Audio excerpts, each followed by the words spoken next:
Best investment இன் 2025. அடுத்து investment பண்ணோம் அப்படின்னா நீங்கள் ரியல் எஸ்டேட் சூஸ் பண்ணி ப்ராப்பராக உங்களுக்கு என்ன சொல்கிறது, அதுவுமே வந்து ஒரு ரிட்டர்ன்ஸ் பார்த்தீங்கன்னா 10% கிட்ட 9 to 10% ரிட்டர்ன்ஸ் கொடுக்குது. ஸோ அதில் தேவைக்கேற்ற மாதிரி நீங்கள் வந்து இன்வெஸ்ட் பண்ணிக்கலாம். அடுத்து அதுக்குமே டாக்ஸேஷன் உண்டு, ஒரு 20% இண்டெக்ஸேஷன் உண்டு. ஸோ அடுத்து நீங்கள் பார்க்குறீங்கன்னா கோல்டில் இப்போ உங்களுக்கு தெரியும் இல்லையா, நியர்லி பார்த்தீங்கன்னா 90,000 கிட்ட இருக்குது 10 grams கோல்டு, 22 கேரக்டர். ஸோ அப்படி இருக்கும்போது இப்போ நீங்கள் ஃபிசிக்கல் கோல்டு வாங்க முடியுமா அப்படின்னு பார்த்தா வாங்க முடியாது. அப்போ நீங்கள் என்ன பண்ணலாம் அப்படின்னா, அதுக்கு வந்து கோல்டு இடிஎஃப்னு ஒன்று இருக்குது. இந்த கோல்டு இடிஎஃப் அப்படின்றது ஒரு அக்கௌண்ட் நீங்கள் ஓப்பன் பண்ணிக்கலாம். ஸோ அந்த கோல்டு இடிஎஃப் அக்கௌண்ட் ஓப்பன் பண்ணிவிட்டு அதில் எப்போல்லாம் உங்களுக்கு ஃபண்டு கிடைக்குதோ அதில் நீங்கள் வந்து அந்த காயினாக நீங்கள் வாங்கிக்கலாம்.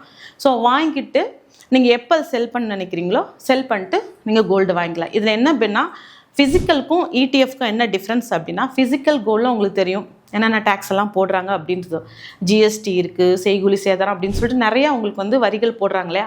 பட் இந்த இடிஎஃப் கோல்டில் பார்த்தீங்க அப்படின்னா என்ன ப்ரைஸில் அன்னைக்கு கோல்டு இருக்கோ அந்த ரேட்டு தான். இதுக்கு no other charges, making charges அது எதுவுமே கிடையாது. ஸோ அது ஒரு பெனிஃபிட். அதேமாதிரி கோல்டு ஃபண்ட்ஸ்லேயே நீங்கள் வந்து இன்வெஸ்ட் பண்ணலாம்.